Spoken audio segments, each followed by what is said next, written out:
प्रभु राम देव भगवान अल्लाह खुदा ईश आदि नाम एक ही शक्ति के हैं। वो कैसा है, कहां है, कैसे मिलता है, किसने देखा है? ये प्रश्नवाचक चिन्ह पूर्ण रूप से हटाने के लिए अवश्य सुनिए जगत गुरु तत्वदर्शी संत रामपाल जी महाराज के अमृत वचन, सर्व पवित्र धर्मों के पवित्र शास्त्रों के आधार पर। जब रावण के पसीने आ लिए, जब वो थक के खड़ा हो गया, कहने लगा तू अंदर कैसे आ गया? परमात्मा बोले तेरे ब्याह सीख तक कटी नहीं, तू मुझे मारेगा? तब उसने पूछा कि तू, रावण बोला उनको बुलाओ, पहरेदारों को, उनको कत्ल करूंगा। परमात्मा बोले उनका दोष नहीं है, उन्होंने तो मुझे मना कर दिया था संदेश भी देने के लिए। फिर परमात्मा से पूछा रावण ने, तू आया कैसे अंदर? कि ऐसे आ गया, अंतर ध्यान हो गए और फिर प्रकट हो गए। रावण के सामने से एकदम अंतर ध्यान हो गए और फिर प्रकट हो गए कि मैं उनको आता दिखाई नहीं दिया, मैं ऐसे आ गया। अब वो दुष्ट आत्मा फिर भी ना समझाइयो कौन है तेरे सामने। कहने लगा देख तू जा यहां से, मैं तेरी, तू आया किस लिए है, बता तेरी बात क्या है। तो परमात्मा ने कहा कि रावण तेरा जो है अंतिम समय आ लिया है और मेरे आदेश का पालन करके जब तू इस लड़की को वापस दे देगा, सीता को, इस देवी को, तो तेरी जीवन को मैं बदल दूंगा, इन बुराइयां तेने छोड़नी पड़ेंगी। वो कहने लगा तेरे जैसे शिक्षक मेरे पास बहुत आ लिए, मैं शिक्षा बिना नहीं हूं, मैं खुद ब्राह्मण हूं, विद्वान पुरुष हूं, और तू एक भिखारी ऋषि, मुझे क्या शिक्षा देता? मैं तेरी बात न मानो को। अब रावण की तो वो स्थिति हो चुकी थी, कबीर ये माया अटपटी, सब गट आण अड़ी, किस किस न समझाऊं, या कुएं भांग पड़ी। एक बूढ़ा व्यक्ति शराब पिए खड़ा था और न्यू अल्लाह उसका डोगा गिर गया जमीन पे, वो डंडा ले रखा था, वो गिर गया। एक जेंटलमैन आया, वो कहने लगा बुजुर्ग ताऊ जी, तो यह शराब क्यों पिया करो आप? देख सारा शरीर कांप रहा आपका और डोगा भी ना उठता। न्यू बोला रे डोगा दे दे। तो कहने लगा शराब ना पिया करे। नो बोला रे शिक्षा बिना ना रह रहा तेने देना होता दे डोगा, ना जा तू अपना काम कर। नो बोला तेरे प्रवचनों बिना काचा ना रह रहा, बहुत तेरे कैसे बहुत मिल लिया, मैंने ये बात कहनी है, दारू ना पिया करे, धन यो डोगा पकड़ाना हो तो उठा देना, चल तू अपना काम करे। तो रावण ने तो भाई इतनी पी रखी थी इस काल की भांग। परमात्मा से कहा कि तेरी बात मानू ना कति, तू जा चाहे मत जा। क्यों देख लिया मारे तो मरता ना, सारे कुकर्म करके देख लिए और फिर भी नू ना माना, ये कौन है? तो परमात्मा कहते हैं आपको इस काल ने अंधा कर दिया, इस झूठे सुख को सुख है ये मान रहा मनमोद, ये सकल जबीना काल का कुछ मुख में कुछ गोद। और उस मीटिंग में विभीषण भी उपस्थित था। परमात्मा आगे वहां से चले गए। शाम के समय विभीषण घर पे आया, अपनी भाभी से कहा कि आज तो गुरुजी को मार दिया होता भाई ने। तो मंदोदरी कहने लगी ये इस संकट में मैंने ही गुरुदेव को डाल दिया नालायक ने, और मेरी प्रार्थना पर ही वहां गए हैं। क्या हुआ कि ऐसे ऐसे एकदम कितने क्रोधित हो गए, स्टेज से कूद कर स्वयं तलवार मारने लगे। गुरुजी के हाथ में एक सीख थी, वह सीख भी ना कटी। जब थक के बैठ गया, परमात्मा ने कुछ कहना चाहा, मान्या नहीं, तो भगवान वहां से आ गए। अपने आत्माओं, जो हमारा पिता है उसकी तो मैं खबर भी नहीं, जो हमारे लिए दुख पा रहा है, भटक रहा है, कि प्राणी को समझाने के लिए, ज्ञान देने के लिए, अपनी शरण में लेकर यहां भी सुखी करने के लिए, और हम उनको पूज रहे हैं जो हमें ना सुख दे सकते ना दुख दे सकते। क्योंकि देवता है ये ब्रह्मा विष्णु महेश, ये हमारे प्रारब्ध को परिवर्तित भी नहीं कर सकते और ये दुख दे नहीं सकते क्योंकि ये देवता है, अच्छी आत्माएं हैं। तो हम इनको पूज रहे थे। तो पुण्यात्माओं, मंदोदरी कहने लगी गुरुदेव के पास, जो परमात्मा से मिलने गई, और कहा भगवान माफ क्षमा करना मुझ दासी को, मेरे कारण आपने बहुत ऊंच नीच सुनना पड़ा दाता। मेरी जो मेरा पति का मुंह था वो मुझे सता रहा था। अब दाता वो बेशक मर जा, मेरी ओर से आज मर लिया, वो मरियो से जिंदा रहियो दाता, अपने चरणों से दूर ना करना अपनी बच्ची को। तो परमात्मा ठीक है बेटा, कहा तू भक्ति कर, या कोई किसी का ना है, आजकल मृत्यु हो जा, कौन किसका ठेकेदार है पता नहीं, इसका जन्म की तो होगा, तेरा कहाँ होगा। ठीक है, जब तक आपका संयोग है एक नेक नीति से निभाओ, परमात्मा से डर कर रहो। जो जिसका भूमिका है, पति की है पति वाला रोल करे, पत्नी का है पत्नी वाला करे, बेटे का है बेटे वाली भूमिका ठीक निभानी चाहिए, तभी आप सुपात्र कहलाओगे, नहीं तो आप फेल हो जाओगे। अब क्या हुआ, उधर से रावण को संदेश मिले, लेकिन रावण नहीं माना। श्री रामचंद्र जी के संदेश वाहक दूत वहां गए, श्री अंगद जी, श्री हनुमान जी आदि आदि, लेकिन वो नहीं माना। कहने का भाव ये है कि युद्ध की तैयारी होगी। अब युद्ध करने के लिए समुद्र से सेना पार करनी समस्या आ गई। अब समुद्र के ऊपर का जावें कैसे? तो कहते हैं उनके इतिहास में लिखा है जीवनी में कि 3 दिन तक श्री रामचंद्र जी ने घुटनों जल में खड़ा होकर समुद्र के अंदर और प्रार्थना की थी कि हे जल्दी, हे समुद्र राज, मुझे रास्ता दे दे, मैं बहुत आपत्ति में हूँ, मेरी पत्नी को ऐसे ऐसे रावण ने उठा लिया है, सेना पार करनी है, उस राक्षस को मारना है और उस देवी को छुड़वाना है। लेकिन समुद्र नहीं माना। अंत में कहते श्री रामचंद्र जी ने लक्ष्मण से कहा कि मेरा अग्नि बांध दे, लातों के भूत बातों से नहीं मानते। लक्ष्मण ने अग्नि बाण दे दिया उठा के। रामचंद्र जी ने जो ही वो बाण साधा समुद्र को फूकने के लिए, उसमें लपटें निकलने लगी। उसी समय एक ब्राह्मण रूप बनाकर समुद्र प्रकट हो गया और कहा भगवान, यदि आप मुझे जला भी दोगे, आप फिर भी नहीं जा सकते, खंडर हो जाएगा, इसमें जाओगे क्यों करे, ये तो कुआं हो जाएगा जेरा, और ना जाने कितने जीव मरेंगे, आप पाप के भागी हो जाओगे। ऐसा काम करो भगवान, मेरी मर्यादा भी बनी रहे और आपका काम भी हो जा, सर्प भी मर जा, लाठी भी ना टूटे। तो श्री रामचंद्र जी ने कहा वो बता क्या उपाय है फिर, कि आपकी सेना में नल और नील नाम के 2 सैनिक आपके भक्त हैं। क्योंकि उस समय आसपास के सारे ही भगत सारे इकट्ठे हो गए थे रामचंद्र जी के गेला। भाई इस आपत्ति आ गई और एक निकम्मा आदमी उसकी पत्नी ठा ले गया। उधर से शिवलोक से भी काफी गण आए थे, भगवान शिव ने भेजे थे, तो वह बहुत इकट्ठे हो गए थे। तो नल और नील को बुलाया गया। नल और नील से कहा गया, श्री रामचंद्र जी ने कहा कि भाई एक पर आपकी परीक्षा दो तुम। उन्होंने क्या बताया, उस समुद्र ने ये बताया कि इनके गुरुजी के द्वारा दिया हुआ आशीर्वाद है इनका, और उनके आशीर्वाद से मेरे ऊपर ये पत्थर कोई भी वस्तु रखते हैं वो डूबती नहीं, वहां से टस से मसनी होगी वहीं रहेगी, तो मेरे ऊपर वजन नहीं बनेगा इसका। अब भगवान श्री रामचंद्र जी ने कहा भी एक बार ट्राई दिखाओ तुम।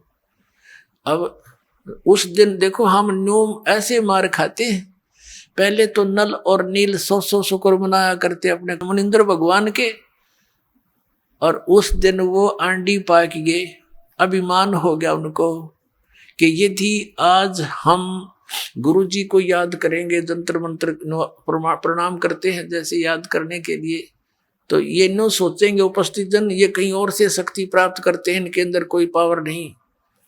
अब उन्होंने दोनों ने फटाफट उठाया एक एक पत्थर और रख दिया समुद्र पर, डूब गया। उनको भी अचंबा हुआ। उन्हें फिर दूसरा उठाया, वो भी डूब गया, तीसरा रखा, वो भी डूब गया। अब ये सोचने लगे, वो एक दूसरे के मुंह की तरफ देख रहे हैं और श्री रामचंद्र जी कहने लगे समुद्र से, वो जो ब्राह्मण रूप में उपस्थित था, मानो ये कहना चाह रहे हैं कि तू झूठ बोल रहा था। तो उस ब्राह्मण रूप में उपस्थित समुद्र ने कहा कि भगवान आज इनने कोई गलती कर दी, क्यों भाई तुमने अपने गुरु जी को याद नहीं किया, आज दिखा है ये अभिमान में आ गए, इसलिए इनके हाथ से वो पावर चली गई, दिखा है। वो तो अपना एस्टीमेट बतावा था और वह सचमुच ऐसा ही हो गया था। अब उन दोनों ने फिर अक्षमा याचना की, गुरु जी को याद किया, हे दाता दया करो, हमसे गलती होगी, माफ करो, हम तो पापी आत्मा है। वो डर गए न्यू कदे फिर वो आपत्ति फिर ना आ जाए तुम्हारे पे, और तुमने कर दी गलती आज ज्यादा, अब मान बढ़ाई की भूख में। तो पुण्यात्मा परमात्मा हमें आगाह करते हैं कि यदि तुम ऐसे मर्यादा तोड़ दोगे, भक्ति आपकी नष्ट हो जाएगी। जैसे माता गर्भ को रखे यतन बनाए और ठेस लगे तो छन होए, ऐसे भक्ति जावे।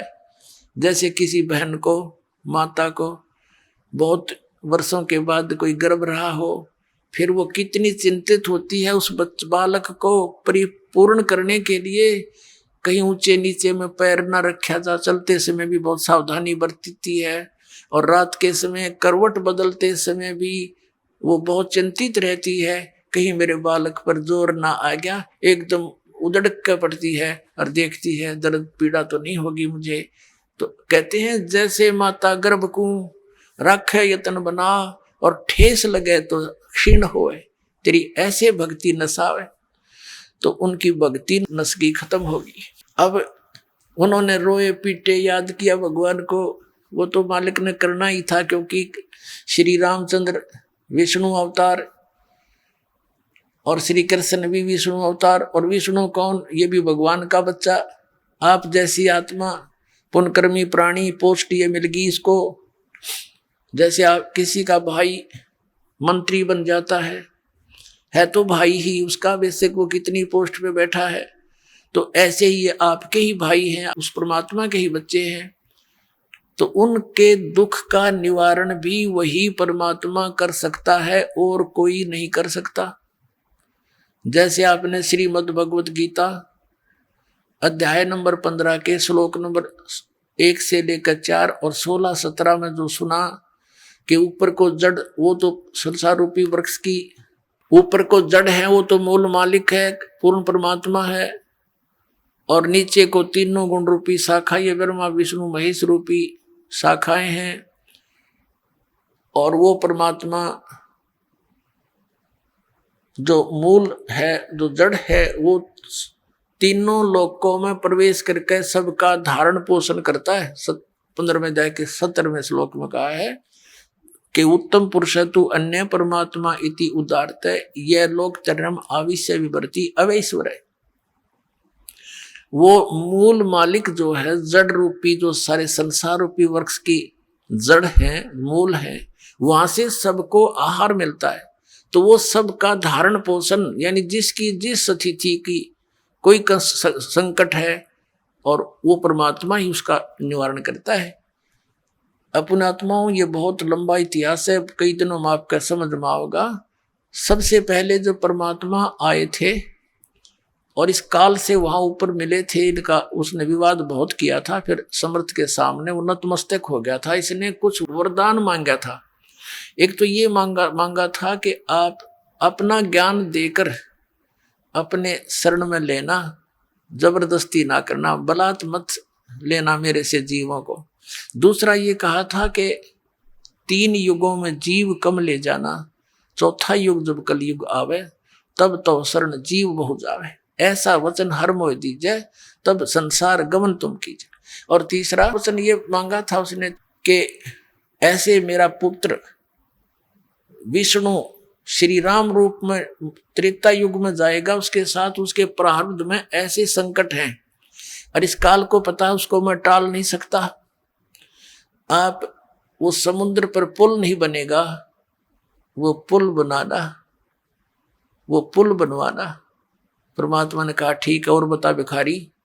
फिर कहा कि ऐसे ऐसे श्री कृष्ण रूप में मेरा पुत्र जाएगा और वो एक जगन्नाथ नाम से, क्योंकि बालक तो अपने हिसाब से करते, जगन्नाथ नाम से एक पुरी के अंदर एक मंदिर बनवाना चाहेगा और समुद्र उसने बनने नहीं देगा, आप वहां उसकी रक्षा करना। परमात्मा ने कहा था ठीक है, और बोल। तो इस परमात्मा, कबीर परमात्मा से इस काल ने ये वरदान मांगा था, प्रार्थना की थी कि आप मेरे उस बच्चे की, ये काल के पुत्र हैं विष्णु, इस संकट से रक्षा करना। तब परमात्मा उस वचन अनुसार वहां पहुंचे और जाकर वैसे तो उन्होंने व्यवस्था कर ही दी थी, नल नील भेज दिए थे कि आपका काम चल जाएगा इनका, जो ये नियमित रहेंगे तो ये पत्थर रख देंगे, ये पार हो जाएंगे, लेकिन वो भी फेल हो गए। अब क्या हुआ, परमात्मा वहां पहुंचे, नल और नील ने कहा कि वो आगे गुरुदेव, वो आगे गुरुजी।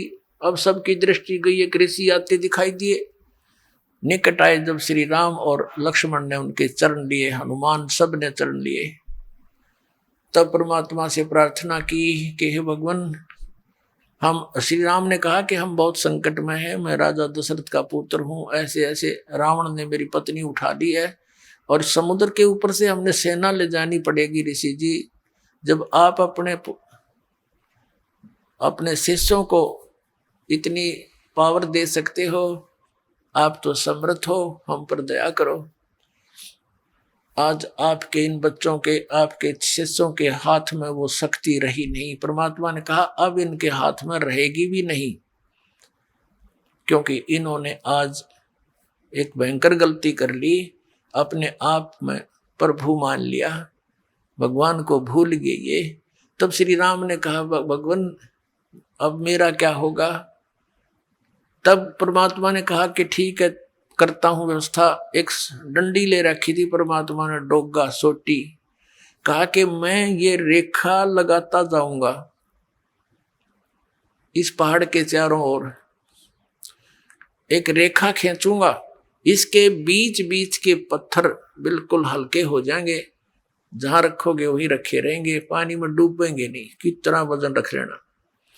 अब परमात्मा ने क्या किया, एक सोटी लेकर उस एक बहुत बड़े पर्वत के चारों ओर से घुमा दी, जो उसके निकट ही था, और परमात्मा ने कहा कि उठाओ पहाड़ और पत्थर और प्रयोग करो।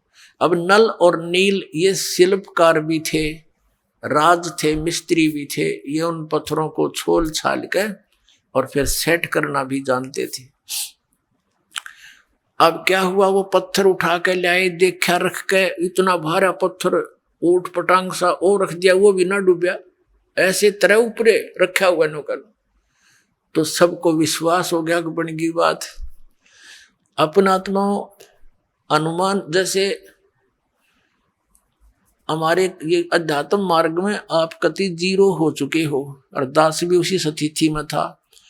अब दास को सतगुरु मिल गए, कहते पीछे लग गया जाऊं था मैं लोक वेद के साथ, रास्ते में सतगुरु मिल गए, दीपक दे दिया हाथ। अब ये इतना बड़ा अध्यात्म मार्ग है कि जैसे हम सत साहेब बोलते हैं और पहले राम राम बोलते थे, इसका कारण क्या था, ये मंत्र जाप करने का नहीं था, ये केवल याद दिलाने का होता है कि भाई इस संसार में भगवान बिना कुछ नहीं, और जो गुरुजी ने मंत्र दे रखा है उसकी भूल ना पड़े। जैसे आप देखा करते, अब तो यह बात बिगड़ती जा रही है, नास्तिक होने जा रहा है पूरा मानव समाज, काल का दाव लग गया था। तो पहले हम देखते थे, जैसे सुबह या कभी घूमने फ्रेश होने जाते थे, आने जाने वाले मिलते थे, एक दूसरे को राम राम, राम राम चाचा, वो 3-4 बार बोला करता, राम राम भाई, राम राम राम, हाँ राम राम। अब ये तो एक औपचारिकता बन गई थी, लेकिन ये स्टार्ट कहाँ से हुई थी? ये ऐसे होता है कि ये मंत्र जो गुरुजी देते हैं ये अपने मुख से दूसरे को बोलकर सुनाना नहीं होता, नहीं तो फिर उसको सुनाने से आप उसके गुरु बन गए, आपकी भक्ति नाश होनी शुरू हो जाएगी। तो इसलिए उसको ये भी नहीं कह सकते कि आप इस मंत्र का जाप करा करो, गुरुजी ने बता रखा है। गुरु जैसे प्रत्येक व्यक्ति को सलाह दी जाती है कि प्रतिदिन भगवान को याद करो, मंत्र का जाप करो, भूल ना पड़े, संसारिक कामों में भूल ना पड़नी चाहिए, भगवान को याद रखा करो। तो एक नियम बना रखा था गुरुओं ने कि अभी ये कोड वर्ड है, और रास्ते में जब कोई संसारिक विचारों में ग्रस्त व्यक्ति आ रहा हो और उसको बोल दिया जाए कि राम राम भाई, तो वो समझ जाता था कि ये क्या कहना चाहता है, कि ये नू कह है भगवान बजले, गुरुजी ने जो मंत्र दे रखा है उसका जाप कर, ये संसारिक उलझेड़ों में मत पड़ तू, यही भगवान का नाम ही इन संकटों से जो विचार तू कर रहा है इनसे निवारण करेगा। तो वो भूल पड़ी हुई उसके चेतन हो जाता था और कुछ देर तक वो फिर उस मंत्र को जाप करता हुआ सफर में चलता रहता था। फिर कोई भूल पड़ती थी, आगे दूसरा टकरा जाता, राम राम भाई, हाँ राम राम राम राम। उनका उद्देश्य ये होता था कि मंत्र ने याद रखियो, भूल ना पड़ जाए इस मंत्र की। तो पहले राम नाम कोई जाप का नहीं था, केवल ओम नाम देते थे ऋषि, दैट्स ऑल। और उसको गुप्त रखना इसलिए अनिवार्य था कि तुम किसी को बताना नहीं तो तुम गुरु बन गए, तुम्हारा फिर काम बिगड़ गया, तुम अधिकारी हो नहीं, दोनों चौड़ चपट। तो और याद दिलाते रहना एक दूसरे को। इस राम शब्द जब ये बोल रहे हैं तो ये समझ लेना ये कहना चाह रहा है कि भगवान का वो मंत्र गुरु जी का याद कर, जाप करा करो, इस भगवान बिना संसार में कुछ नहीं है। तो ऐसे हम सत साहेब बोलते हैं। सत माने अविनाशी, साहेब माने राम। अविनाशी राम के हमारा जो परमात्मा है वो अविनाशी राम है, और उसका मंत्र, उसके पाने का ये जो विधि है इसको याद रखो, भक्ति करा करो, सत साहेब जी सत साहेब। हाँ, मतलब उस समय आपको ये याद हो कि आप भाई भगवान बिना हमारा कोई नहीं है, और सचमुच ये कबीर साहब सच्चे परमात्मा अमर भगवान है, और जो मंत्र उनको दिया है वहां जाने का वो जाप ही सहयोगी है, उसकी भूल ना पड़े, ये होता था। तो ऐसे हनुमान जी क्या करते थे, वो नाम तो और ही जाप करते थे, लेकिन एक जब वो चलते थे पहाड़ से, क्योंकि कई दिन का प्रोजेक्ट था, कौन सा एक दिन में बन गया था वो पुल, तो वो क्या करता था, वहां से अच्छा पहलवान था वो और शक्तिशाली था, सबसे बड़ा पत्थर उठा हुआ था, और उससे पहले उसके ऊपर मोटे अक्षरों में राम लिख देता और लेकर चल पड़ा था, दूर तक लाना पड़ा था, 5-7 किलोमीटर तक। तो उसका मतलब ये था कि जो भी पढ़े देखे अकराम राम का अर्थ लिखा है कि भक्ति करते रहना और ये काम भी करते रहो, नाम ना भूलना मंत्र अपना, क्योंकि वजन में बोला था जानी राम राम राम राम भी ना कहा जा, वो लिख दिया उसने ऊपर। और आवश्यकता ये थी एक आदमी अपने से अधिक पत्थर लेकर चलेगा तब ये पुल बनेगा, तो वो लिख कर चल पड़ा था पहलवान। और देखने वाले ने सोचा, देख लेते हाँ भी राम मंत्र भी याद करते रहो, ये काम भी करो। जैसे यजुर्वेद अध्याय नंबर 40 के मंत्र नंबर 15 में लिखा है, ओम कर्तु समर किलबे समर कर्तुम समर वायु अनिलम अथ इदम भस्मांतम शरीरम ओम कर्तु समर किलबे समर कर्तुम समर। ओम नाम का जाप ये ब्रह्म का है, और इसका सेवन गुरु देते थे ऋषि जी। इसका सेवन नाम काम करते करते सेवन करो, मनुष्य जीवन का मुख्य उद्देश्य जानकर सेवन करो, और अपने विशेष कसक के साथ सेवन करो। तो ये मंत्र, ये जाप तो विधि ऐसी ही थी, लेकिन हठ योग और अज्ञानता के कारण इसको कठिन बना लिया, तपस्या करने लगे, खड़े होकर करने लगे और मंत्र जाप करने लगे। ऐसे ही ये मंत्र जो पूर्ण परमात्मा के वाणी का जो 3 मंत्र का जाप है, ओम तत्सत, तत्सत ये सांकेतिक है। तो ये भी ऐसे काम करते करते चलते फिरते अपना नाम जाप करना। तो इसलिए राम लिख के लाया करता कि और भी पढ़ लेंगे और वो भी भूलना पड़ेगी, किसी का मंत्र करते रहेंगे। तो अब यहां हम सुना करते नकली गुरुओं थे, कभी तो ये कहते थे कि भगवान श्री राम के नाम ते पत्थर तिरगे, हनुमान जी ने राम नाम लिख दिया और पत्थर तिरगे, अरे श्री राम तो तिरे नहीं हुए। कभी हम सुनते थे कि नल नील के पास पावर थी, उनके हाथों में इतनी शक्ति थी, उनके हाथ से पत्थर तिरगे पुल बन गया। अब ये दंत कथा थी, लोक वेद बिना सिर पैर की बातें थी। अब ये एक तत्व ज्ञान से सारी सुचारू होगी, ये सारी कहानी हुई क्यों कर थी। अब परमात्मा कहते हैं कि जगत का पेखना पेख्या, धनी का नाम ना लेखा। जो करने वाला था उसका कितना नाम भी नहीं, किसा जिक्र भी नहीं, और उसकी एक दूसरे पर सिर पर रख दिया कि उसने उससे पत्थर तिरे थे, उसके नाम तो पत्थर तिर गए। तो ये नाम नूमता नू लिखा करता वो भगत हनुमान जी। तो पुण्यात्माओं ये तत्व ज्ञान है। अब क्या बताते हैं, ये लोक वेद तो इतना प्रबल हो गया कि हमने ये फाइनल मान लिया था कि श्री राम के नाम तय और पत्थर तिरगे समुद्र के ऊपर।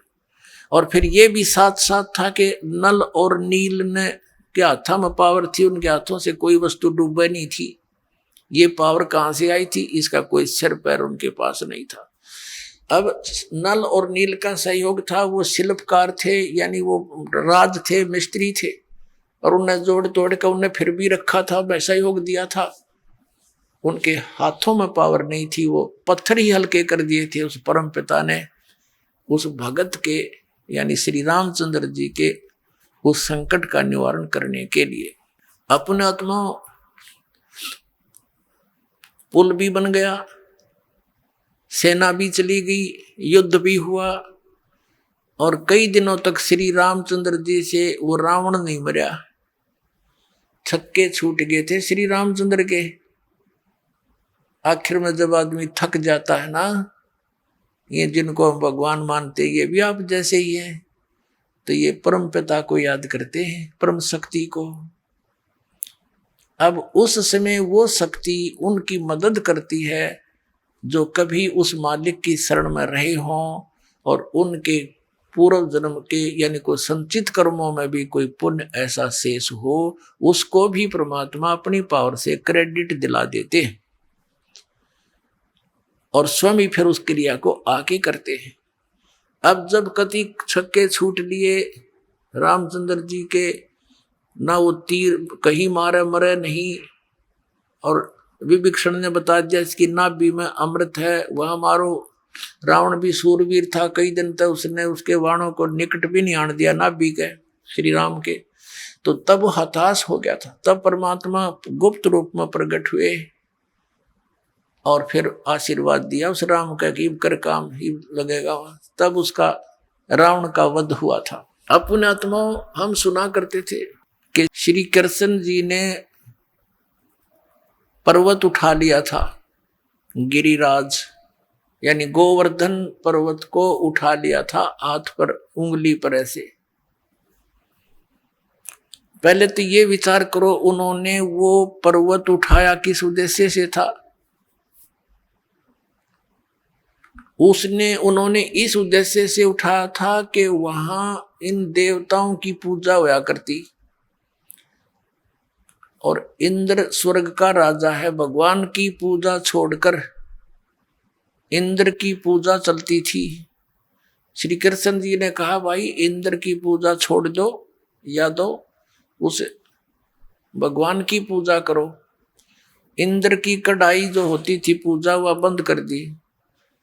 देवराज इंद्र एक समझ लो स्वर्ग का राजा, और उसके अंतर्गत ये सब नहर विभाग सिंचाई विभाग भी आता है, यानी वर्षा करना। तो क्या हुआ, जब इंद्र की पूजा बंद होगी देवताओं की, इंद्र ने सोचा इनको सबक सिखाता हूं। इतनी जोर की वर्षा, काले बादल छा गए, चारों तरफ घटा काली घटा छा गई और मूसलधार वर्षा शुरू होगी। व्रज नगरी को डुबोने के लिए। अब चारों तरफ हाहाकार मच गया, गौवें भी रंभाने लगी, ग्वाल बाल, क्योंकि गोवर्धन वो पर्वत जो था वहां पर गौवें चरा करती थी, वर्षा होती थी, घास होता था, और उन दूध दाद बेच कर ये काम चलाया करते थे अपना।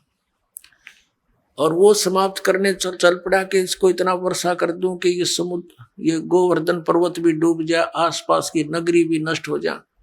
तो भगवान श्री कृष्ण जी ने उंगली पर वो गोवर्धन पर्वत उठा लिया और पूरी ब्रज नगरी के ऊपर से कर दिया, सारा इंद्र बरस लिया, खूब वर्षा कर ली, सारा पानी उस गोवर्धन पर्वत के ऊपर ऐसे शौक हो गया, उसमें ऐसे मिल गया जैसे ब्लोटिंग पेपर शाही ने चूस लिया करे। आखिर में थक गया इंद्र, आके पैर पकड़ दिए कि मुझे क्षमा कर दो। कहने लगे चला जा, तेरे को कर दिया क्षमा, और खबरदार आज के बाद तूने अपनी पूजा के लिए व्रजवासियों को कंपेल किया। तो फिर वो गोवर्धन यथा स्थान पर रख दिया। अब पुण्यात्माओं जी, जो गुरु लोग हमें ये शिक्षा देते थे और ये कथा सुनाते थे, श्री कृष्ण जी ने गोवर्धन उठाया, और फिर वो इन्हों कहते थे देवी देवताओं की पूजा करो, श्राद्ध निकालो। अरे भले आदमी हो, श्री कृष्ण जी ने तो बना उसको देवताओं की पूजा छुटवाई थी, तुम दृढ़ कर रहे हो, उनके विपरीत ज्ञान दे रहे हो, गुण गा रहे हो श्री कृष्ण के, और तुम इसको भगवान बता रहे हो। परमात्मा कहा करते थे कि केवल एक इस लीला से ही तुमने उसको भगवान मान लिया, ये तुम्हारी ना समझी है, बालक बुद्धि है कि ये कंप्लीट गॉड मान लिया तुमने, गोवर्धन उठा लिया था। क्या बताते हैं परमात्मा, कहते हैं गोवर्धन श्री कृष्ण धारो और द्रोणोगिरी हनुमंत, शेष नाग सब सृष्टि उठारा, इनमें कौन भगवंत। यदि तुम एक ही इस लक्षण से, इस चमत्कार से कि श्री कृष्ण जी ने गोवर्धन उठा लिया, हनुमान जी ने तो फिर द्रोणागिरी उठाई, और आप ही लोक वेद सुनाते हो ब्राह्मण लोगों के शेष नाग के सिर पे, कहते हैं एक कूर्म है, कूर्म के ऊपर एक शेष नाग है, शेष नाग के सिर पे एक बैल है, और उसके ऊपर फिर सारी पृथ्वी रखी है। कहते तुम मानते हो कि शेष के सिर पे सारी सृष्टि है, शेष नाग के, तुम यो सारे ब्रह्मांड, तुम्हारे पूरे ब्रह्मांड ने उठा रहा, समझ लो पूरी पृथ्वी उठा रहा। तो इनमें भगवान कौन सा है, श्री कृष्ण है या हनुमान जी है या शेष नाग है तुम्हारा भगवान? केवल इसी लक्षण से तुमने भगवान इसको कंप्लीट गॉड मान रखा, पूर्ण परमात्मा। फिर क्या बताया, कहते हैं समुद्र पाट लंका गयो, सीता का भरतारे, अगस्त ऋषि ने ये सातों पी लिए, इनमें कौन करता रे। कि तुम ये इस चीज से ये परिचित थे नहीं गुरु लोग यहाँ के हमारे, वो ये कहा करते श्री रामचंद्र जी ने समुद्र के ऊपर पुल बना दिया।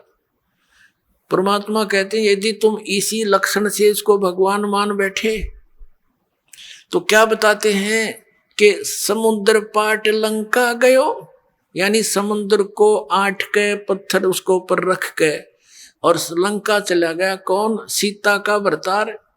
और अगस्त ऋषि ने सातों पी लिए, इनमें कौन करतार? एक अगस्त नाम के ऋषि थे, उन्होंने किसी कारणवश, किसी अपनी जिद के ऊपर अहंकारवश समझो, वो सातों समुद्रों को एक घूंट में पी लिया था, ऐसे चुल्लू उठाकर ऐसे पी लिया था। सब समुद्र खाली हो गया था, अकेली पृथ्वी रह गई थी। अब पुण्यात्मा, अब परमात्मा कहते, फिर ऋषियों की प्रार्थना से उन्होंने फिर वापस उसको कुरला कर दिया, तो भर गए थे।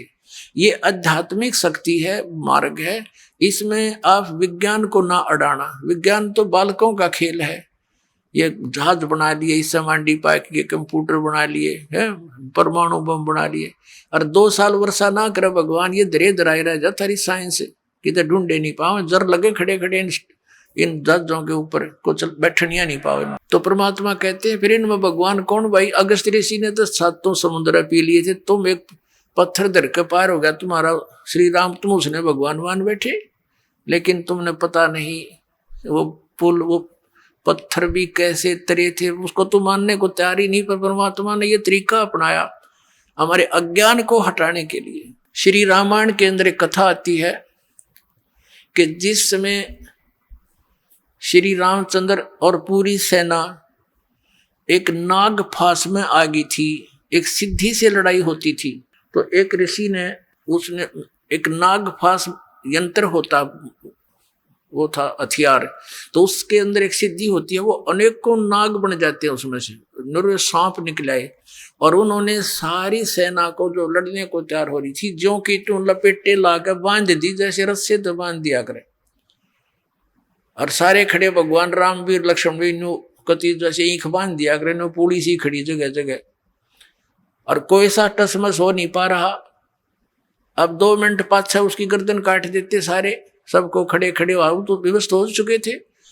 कहते हैं जब श्री राम ने याद किया गरुड़ को, गरुड़ आया, पक्षी है एक, उसने उन नागों को काटा, मार दिया, और तब वो रामचंद्र जी बंधन मुक्त हुए। अब परमात्मा हमें समझाया करते थे, कबीर भगवान कहते हैं, परमात्मा कहा करते थे कि काटे बंधन विपत में, भाई कठिन कियो संग्राम में, चिन्हो रे नर प्राणिया, ये गरुड़ बड़ो अक तुमरो राम।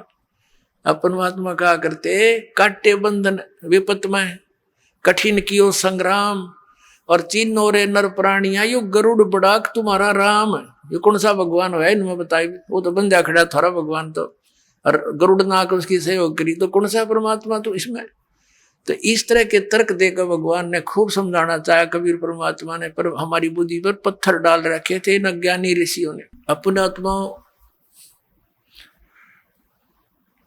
ये त्रेता युग में जो भगवान आए परमात्मा, ऐसी लीलाएं की, बहुत सी पुण्यात्माओं को मिले। चंद्र विजय भाट का जो परिवार था वो पार किया, मंदोदरी पार हुई। पुण्यात्माओं, एक विचारणीय विषय है यहाँ पर। परमेश्वर के सूक्ष्म वेद में अपनी द्वारा वर्णित उस सुचिदानंद घन ब्रह्म वाणी में, कबीर वाणी में कहा है, जैतन राजपाट भी चाहिए अमरा धर ले ध्यान। लेकिन ये राजपाट अच्छी चीज नहीं है, फिर भी तेने नहीं, तेरे पे मान कोई तेरा मन नहीं मान रहा है और तूने यहाँ धक्के खाने हैं, तो वो वस्तु जो तेरे भाग में नहीं है वो हम दे सकते। अब जैसे जिस लंका को बनाए पाने के लिए रावण ने कितनी तपस्या की, अपनी यहाँ तक धड़ काट दिया, 10 बार श्री शंकर भगवान जी के लिए। अब उसको वो लंका दे दी, सोने की नगरी बन गई, और वरदान दे दिया, 10 बार शीश दिया था, 10 बार ही रामचंद्र जी ने उसका सिर काटा था, 10 बार फिर उग गया था। उसका जितना दिया था उतना ही दे सकते हैं ये भगवान, अधिक कम नहीं कर सकते। अब पुण्यात्माओं, जिस लंका को शिव का भक्त रावण नहीं रख सका, सपरिवार विनाश को प्राप्त हुआ, वो कबीर भगत को वो नगरी मिली। किसको? विभीषण को वो राज मिला, और सहज मिला। ना उसने तपस्या करी, ना सिर काटे, सहज भक्ति की। तो परमात्मा कहते हम यहाँ रहोगे तब तक आपको ये सुविधाएं भी मैं ही दूंगा, परमात्मा कहते हैं। और जिस लंका को रावण रखना चाहता था, जिस भगवान की उसने शरण दे रखी थी, वो समर्थ शक्ति नहीं थे, सपरिवार नाश को प्राप्त हुआ, और उस नगरी को नहीं रख सका, उस राज्य को, और वो विभीषण को प्राप्त हुई जो कबीर भगत था। पुण्यात्माओं, इन बातों से हमने बहुत कुछ निष्कर्ष निकलेगा, क्योंकि अभी तक हमने लोक वेद सुन रखा था, हमने ज्ञान नहीं सुना था।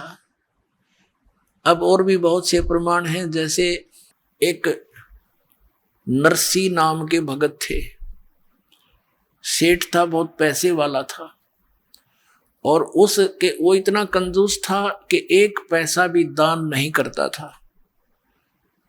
और ये माया रहती कंजूस के पास ही है और उसका नाश करने के लिए रहती है, क्योंकि अंत समय में मृत्यु हो जाएगी, वो उसको प्रयोग कर नहीं सका, फिर उसमें आस्था रह जाती है, फिर वहीं धक्के खाता रहता प्रेत बनकर या सर्प बनकर। अब परमात्मा ये चाहता है कि ये माया इसकी शत्रु है, इस माया से इसको भिन्न करूं और इसको इतनी ही दूं जो इसमें ये डूब के ना मर जा, इसका काम चले यू ऊपर तरह इसके। ऐसी विधि परमात्मा हमारी करना चाहता भक्त की। अब सभी भक्त जितनी भी आत्मा उसी के हैं, अब वो चाहे किसी को आज भगवान मानकर किसी को भज रहे हैं, लेकिन उससे तो कुछ मिलना नहीं, और उसके दुख में दुखी हमारे वो मूल मालिक ही होते हैं। अब वो उसके पास इतनी संपत्ति थी, नरसी नाम के एक सेठ के पास, कि उसको राजा की तरफ से ड्राफ्ट बनाने का आदेश था, जिसको हुंडी कहा करते थे। राजा की तरफ से एक मान्यता प्राप्त होती थी उसकी संपत्ति का आइडिया लगा के कि ये इतने रुपए तक की हुंडी यानी ड्राफ्ट बना सकता है। जैसे यात्री लोग होते थे, सेठ या व्यापारी होते थे, वो किसी शहर में अपने पैसे उस सेठ के यहाँ जमा करा देते थे, उससे वो हुंडी बनवा लेते थे ड्राफ्ट, और दूसरे जिस शहर में जिस सेठ की हुंडी मान्यता होती थी उसको जाकर के वो पर्ची दे दी जाती थी, चिट्ठा हुंडी। तो वो सेठ वो पैसे रख लेता था, उसको उतने पैसे उसमें अंकित थे वो दे देता था। फिर 1 वर्ष में या 6 महीने में वो सभी सेठ अपने पैसों का आदान प्रदान कर लेते थे, किसी का उधर से आया किसी का इधर से। ऐसे हुंडी चलती थी, और वो इतना कंजूस हो गया कि दान करे नहीं। उसकी पत्नी ने कहा कि चलो जी गंगा स्नान करके आते हैं, सभी जा रहे हैं, मेरा भी मन करता है। पहले तो मना कर गया कि यही नहा ले 2 लोटे पानी गिर के, क्या करेगी इतनी दूर जाओगी। वो ज्यादा जिद करने से कहने लगा पैदल चलेंगे। उसने सोचा मर ले तू पैदल चल, मर ले तो चल वहां तक। अब पैदल गया गंगा स्नान घाट पर स्नान करने। वहां स्नान जब करने लगे, परमात्मा आए एक ब्राह्मण रूप बना के और कहने लगे सेठ जी कुछ दान करो, नहाने आए हो, नहाने का पुण्य तो तभी लगेगा, कुछ ब्राह्मण को दान करो। अब सेठ कहने लगे नरसिंह के, कहने लगे ये ब्राह्मण यहाँ तो मैं थोड़े पैसे लेकर आया हूँ, काम चलाओ अपने खाने पीने का, आपने पैसे चाहिए ना वहां आ जाना मेरे घर पे। पहले भगवान ने कहा कि भाई इतनी दूर कैसे आऊंगा, कुछ पैसे दे दे। ने बोला ना 1 टका दूंगा, और 1 टका लिख ले मेरा, और वहां आ जाइए वहां से दे दूंगा घर पे, यहाँ नहीं दूं, अब तो बस मैं अपना रास्ते का ही खर्च लेकर आया। उसकी पत्नी ने बतेरा कहा तू दे दे, मेरे पास रखे पैसे। ने बोला चुप रह तू, घड़ी ना बोला है। अब वो स्नान करके बताया गए घर ने, वो घर में प्रवेश हुआ था नरसिंह सेठ कंजूस, पीछे पीछे परमात्मा पहुंच गए 1 सेकंड में। उसने तो 1 हफ्ते में सफर किया होगा, वो 2 सेकंड में 1 सेकंड पहुंच गए। और जाते क्वाड खड़खड़ाए और कहा नौकर आए भी, बोलो कैसे ब्राह्मण, कि भी सेठ जी ने मेरा 1 टका दान करने का वायदा कर रखा है, वो कहियो मेरा टका दे दे, मैं आ गए। अब उन्होंने जाकर कहा नौकरों ने कि सेठ जी एक ब्राह्मण कह रहा है कि आपने कोई दान करने का वायदा किया था 1 टका, वो दान दक्षिणा लेने ब्राह्मण आया हुआ गेट पे। अब नरसिंह ने सोचा भाई ये तो बड़ा पीछे पड़ा, अब आज ये 1 टके की जिद कर ली, कल मनमाने के। फिर उसने किन्नू कह दे कि कल देगा, कल आज तो थक रहा हूं मैं। अब नौकरों ने कह दिया जी कल दे लियो, कल दे देगा। अच्छा भाई कल दे देगा कोई बात ना। उसका बाग था सेठ का, वहीं उस बाग में बिछा लिए वस्त्र, भगवान ने लौट के उड़े। अब वो सेठ बोला गया कि वो कहने लगे नौकर जी तो बाग में लेटा हुआ आपके में। सुबेरा फिर आ लिया, कहा कि भाई कहियो सेठ जी ने मेरा टका दे दे, दान दे। अब नरसिंह जी ने सोचा भाई आज तक 1 टके पे सटराई कर दी, इसने मेरे पीछे पड़ गया। तड़के 10 रुपये मांगेगा, इसने तो राह ही पाएगी, रास्ता मिलेगा ये। तो कह दे, उस सेठ ने कहा कि नौकरों से कि जाके कह दो उस बाबा संत को, ब्राह्मण को, कि हमारे सेठ जी अस्वस्थ हो गए हैं और स्वस्थ हो जाएंगे, हफ्ते 10 दिन में फिर आ जाना, फिर देंगे। अब उन्होंने आकर आदेश सुना दिया। परमात्मा बोले भाई ठीक है, फिर क्या आया है, फिर तो इतनी दूर से कहाँ आया जाता है, स्वस्थ हो जाएंगे तब दे देंगे। वहीं फिर जा बिछाया वस्त्र बाग में। अब सेठ ने पूछा कि गया वो कमबख्त? अक नहीं जी, वो तो कहता है ठीक है स्वस्थ होने के बाद दे देंगे, लेकर ही जाऊंगा अब तो। अब सेठ ने सोचा भाई अच्छा भूत चिपका। उसने अपने नौकरों से कहा 2-3 दिन के बाद कि यूं कह दो कि सेठ जी मर गया। अब नौकरों ने जाके कह दिया भाई ब्राह्मण, ए विप्र जी, हमारे सेठ का देहांत हो गया, बड़ी बुरी हुई, थक कर आए थे, सफर वहां आए थे, ऐसे ऐसे अस्वस्थ हो गए, मर गए होते। परमात्मा बोले भाई कोई बात ना, हमारा यजमान था, अब तो लकड़ी दिलाकर ही जाऊंगा। अब ऐसे थोड़ा जाऊंगा, उसको तो लकड़ी दिलाकर ही जाऊंगा। अब उन्होंने बता दिया सेठ को कि भाई ऐसे ऐसे वो तो यूं कह है, लकड़ी दिलाकर ही जाऊंगा। सेठ ने कहा तुम यूं करो, मेरी अर्थी तैयार करो और लकड़ियां ढोना शुरू कर दो। अब उनके नौकरों ने 5-7 लगे, वो लकड़ी ढोने लग गए। अब इतना बड़ा सेठ मर जा तो सारा गांव न इकट्ठा हो जा, पूरक बना रहे हो। तो 5-7 नौकरा तक बड़ा लकड़ी इकट्ठी करवा ली और अपनी अर्थी उठवा के चल पड़ा। परमात्मा ने बिठा लिया ऐसा मोटा लकड़, अर्जा दरिया उसकी छाती पे, वो लुटा दिया था चता के ऊपर। और वो नू कह था आगे आग ना लाइयो, कदे आग ला दो। वो पता था तुम कर दे, गलती कर दे, कोई और राजा काम करे, वो मर गया तो आगे हम लगा दे। तो परमात्मा ने कहा कि भाई सेठ जी तो जीत्या, मैं आ रहा, पर भाई वो आत्मघात ना करे, हमने माफ कर दिया तेरा टका, हम नहीं लेंगे आज के बाद, तू उठ ले, चल मरे मत। बोला सचमुच? कहा सचमुच। जब उठ लिया, नौकरों से बोला सारे लकड़ उठाओ चलो वापस। पीछे छोटे मोटे भी पड़े थे ना, वो भी अपनी डाल के धोती में और सारे उठा के लाया, इतना कंजूस था। और दान करे नहीं। अब परमात्मा को पता था मेरी प्यारी आत्मा इसमें डूब कर मरेगा, इस माया इसने लेकर डूबेगी। क्योंकि एक पुत्री थी, उसका ब्याह कर रखा था और संतान नहीं थी, और मूर्ख आदमी उसका ऊपर चिपका बैठा था बिना ज्ञान के। आइए अब हम उन श्रद्धालुओं के अनुभव जानते हैं जो जगत गुरु तत्वदर्शी संत रामपाल जी महाराज जी से दीक्षा प्राप्त कर चुके हैं तथा उनके द्वारा बताए गए भक्ति मार्ग पर चल रहे हैं। जी नमस्कार। नमस्कार सर। क्या नाम है जी आपका? मेरा नाम विमला सोनी है। विमला जी कहाँ से हैं आप? हम बस्ती जिला से यूपी से हूँ, पूना में रहती हूँ। बहन जी, संत रामपाल जी महाराज जी की शरण में आने से पहले आप क्या भक्ति साधना करते थे? हम सभी देवी देवताओं की पूजा करती थी, जैसे दुर्गा जी का पूजा करती थी, गणेश जी का पूजा करती थी, हनुमान जी का पूजा करती थी और शिव जी का पूजा करती, सभी देवी देवताओं की पूजा करती थी, सब भक्ति करती थी, सब उपवास करती थी मैं, और सब व्रत रखती थी। आपने इतनी सारी भक्ति पूजाएं की है और हिंदू परंपरा के अनुसार आपने व्रत उपवास भी किए हैं, तो आप संत रामपाल जी महाराज जी की शरण में क्यों आए? संत रामपाल जी के शरण में मेरी बहन, एक बहन थी, उन्होंने नाम दीक्षा ले रखी थी, तो मैं बहुत दुखी थी सर। मेरे 3 बच्चे एक्सपायर हो गए थे, मेरी बीपी बहुत हाई होती थी सर। कैसे हुए आपके बच्चे एक्सपायर? मेरे बच्चे एक्सपायर ऐसे होते थे कि भूत प्रेत का बाधा मेरे ऊपर था सर।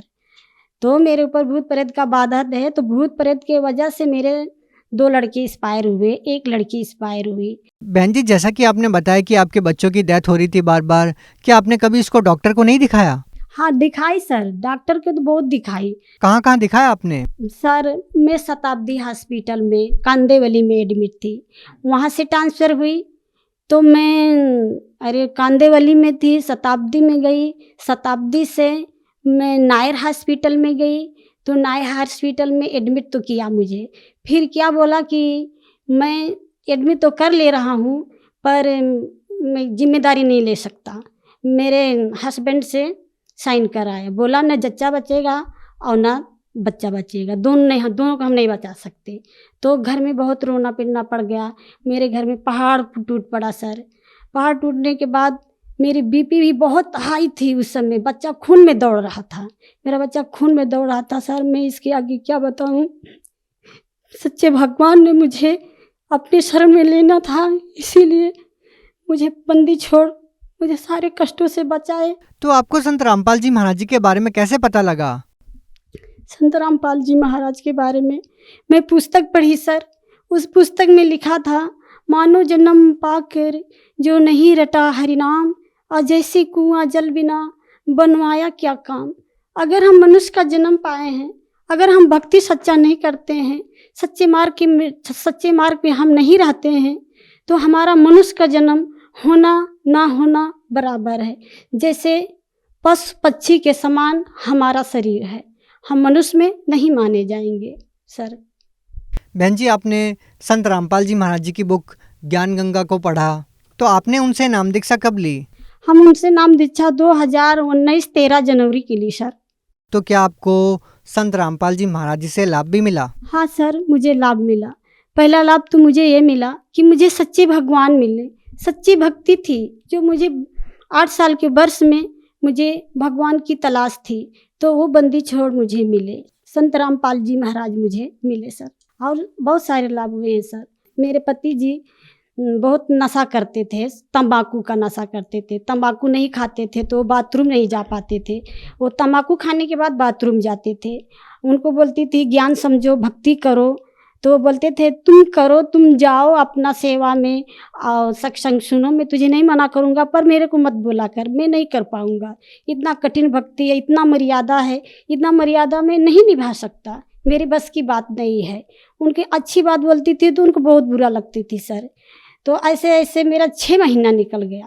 6 महीना निकल गया तो मैं इतना रोती थी कि अभी हमको सच्चे मार्ग मिल गया है, सच्ची भक्ति मिल गई है, सच्चा परमात्मा मिल गया। फिर ये हमारा हस्बैंड मेरे नहीं आ रहे हैं, हे बंदी छोड़। ये बोलते हैं कि अगर सच्चा भगवान तू मानती है तो मेरा सुरती छोड़वा दे। संत रामपाल जी महाराज का ऐसा कृपा हुआ, ऐसा दया बख्शी परमात्मा बंदी छोड़ संत रामपाल जी महाराज कि उनकी सुरती छूट गई और उनके मुंह में छाले आने लगे, उनकी उल्टी आने लगी सर, उनकी नशा छूट गई और उन्होंने भक्ति मार्ग पे आ गए और रोने लगे कि चलो सच्चे परमात्मा हैं, सच्चे भगवान हैं, इनके साथ चल के हम भी नामदान लेंगे। हम भी संत रामपाल जी महाराज से तभी जुड़े सर। नाम लेने से पहले सर मेरे 3 बच्चे एक्सपायर हुए, वो भी मेरे भूत प्रेत के बाधा से। मैं बहुत जगह गई, साधु संतों के पास गई, ओझा के पास गई, सबके पास गई, पर कहीं से हमें लाभ नहीं मिला, कहीं से हमें राहत नहीं मिला सर।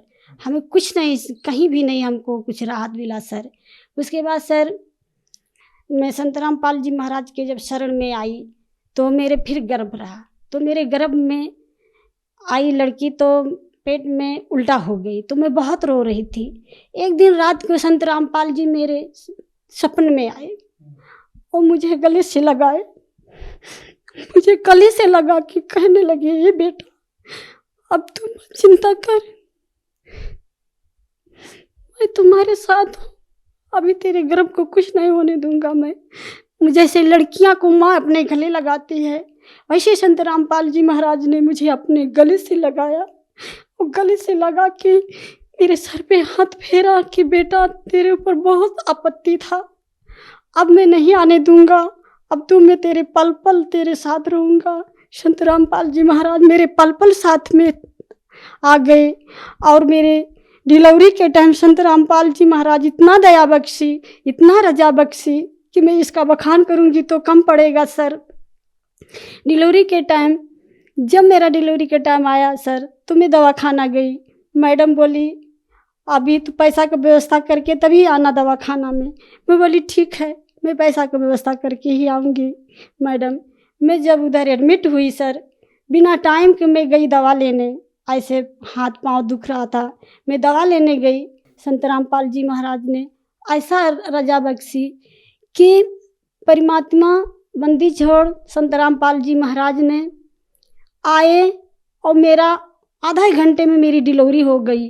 बिना टाइम के मेरे लड़की मेरे बहुत नॉर्मल पैदा हुई। मैडम अचक हो गई, बोली अरे ये कैसा बच्चा, डिलीवरी के टाइम जो बच्चे उल्टा होते हैं पेट में वो सीधा नहीं होते हैं, ये तुम्हारा कैसा ऐसा हो गया। तो डिलीवरी के टाइम मैं कुछ नहीं बोली, मैं बोली बोलने दो ये लोग को चूसना है पैसा तो कुछ भी बोल सकते हैं। फिर नॉर्मल डिलीवरी हुई सर। डिलीवरी के बाद मेरा 5-6 जहाँ 1 लाख की जगह 1,50,000 रुपया बोली थी कि वो बड़ा ऑपरेशन होगा तभी बच्चा होगा, बच्चा उल्टा है। तो डिलीवरी के टाइम सर मेरा नॉर्मल डिलीवरी हुआ। नॉर्मल डिलीवरी होने के बाद सर मेरा जहाँ 50,000 1 लाख का पैसा लगना था, तहाँ मेरा 6,000 रुपये में मेरे दवाई के साथ मेरे सब कुछ के साथ मेरा नॉर्मल डिलीवरी हुआ सर। और संत रामपाल जी महाराज मेरी 1.5 साल की लड़की है। संत रामपाल जी महाराज सपन में आए और बोले बेटा दूध लेने आए हैं तेरी बेटी को और तू नाम जाप करने के लिए उठ के बैठ जा। मैं उठ के बैठ गई, बच्चे को शरीर को टोया तो बच्चे को बहुत ज़ोर से बुखार आया था। तो मैं रोने लगी कि संत रामपाल जी महाराज अभी सपन में मुझे बोले उठ के बैठ जाओ। मैं उठ के बैठ गई, बच्चे के ये तो बुखार आ गया इतना ज़ोर से। पर 5 मिनट के बाद बच्चे को दवा पिलाई, नींद में थी दवा पिलाई, दवा पिला के बच्चे को गोद में लेके सोई। बच्चे को जब गोद में लेके सोई सर तो बच्चा मेरा बच्चा इतना ज़ोर से चिघरा कि ऐसा चिघिर आज तक सर मैं किसी को नहीं देखी हूँ ऐसा। इतना जोर चिघरी और मुंह से लार फेंक दी, जैसे वाइट मरने के बाद आदमी के मुंह से गिरता है वैसे उसके मुंह से गिरा सर। और गिरने के बाद उसकी आंखें उल्ट गई, उसके दांतें बैठ गई, उसके सारे बदन कड़क हो गए। इसका दुख इतना बड़ा मेरे आपत्ति टूट पड़ा सर कि मैं इसका कुछ नहीं कह सकती। फिर संत रामपाल जी महाराज की ऐसा कृपा हुई, मेरे आत्मा में समाये संत रामपाल जी महाराज। मैं सत्य नाम का जाप करना चालू की और अमृत जल बच्चे के मुंह में डाली तो दांत नहीं खुल रहा था। मैं बोली दांत के ऊपर से डालती हूँ अमृत जल दांत के ऊपर जब डाली सर तो दांत खुल गया। फिर दांत खुल गया तो सत्यनाम का जाप चालू ही रखी हूँ मैं। सत्यनाम का जाप करते करते 4 मिनट के अंदर अंदर बच्चे की आंखें खुली, बच्चे का शरीर सही हुआ, बच्चा डायरेक्ट परमात्मा को ऐसे देखने लगी। और मेरे घर में चारों तरफ से परमात्मा का तस्वीर लगा हुआ है सर। तो बच्चा देखने लगा, 5 मिनट तक बच्चे के पलक नहीं गिरा, संत रामपाल जी का तस्वीर को देखने ही लगी। और घर में लाभ हुआ सर, मानसिक लाभ, शारीरिक लाभ। घर में कमाई नहीं अच्छी थी सर, वो भी अभी अच्छी है सर। और सर लाभ ये हुआ कि मेरी लड़की बहुत कमज़ोर आती थी पढ़ने में, अभी संत रामपाल जी महाराज की इतनी दया हुई है कि मेरी बेटी बड़ी वाली अभी क्लास में भी फर्स्ट आती है और स्कूल में भी फर्स्ट है, पढ़ने लिखने में दिमाग तेज है सर। बहन जी, आप भगत समाज को क्या संदेश देना चाहते हैं? हम संदेश लायक नहीं हूँ सर, मैं अपने भाई बहनों से प्रार्थना कर सकती हूँ, सभी भाई बहनों, अपने रिश्तेदारों, अपने भाई बहनों सभी से ही प्रार्थना कर सकती हूँ कि आप आओ और नाम लो, सत्संग सुनो। भिन्न भिन्न चैनलों पे सत्संग आता है, उसे सुनो, समझो और ज्ञान लो। और नीचे एक पीली पट्टी आती है, उस पर मोबाइल नंबर लिखा रहता है और एड्रेस पता लिखा रहता है, SMS कीजिए। और जगह जगह नाम केंद्र खुला हुआ है, उस पर संपर्क कीजिए और नाम दीक्षा लेके अपना जीवन मनुष्य का सफल कीजिए। बहुत बहुत धन्यवाद। सत्साए।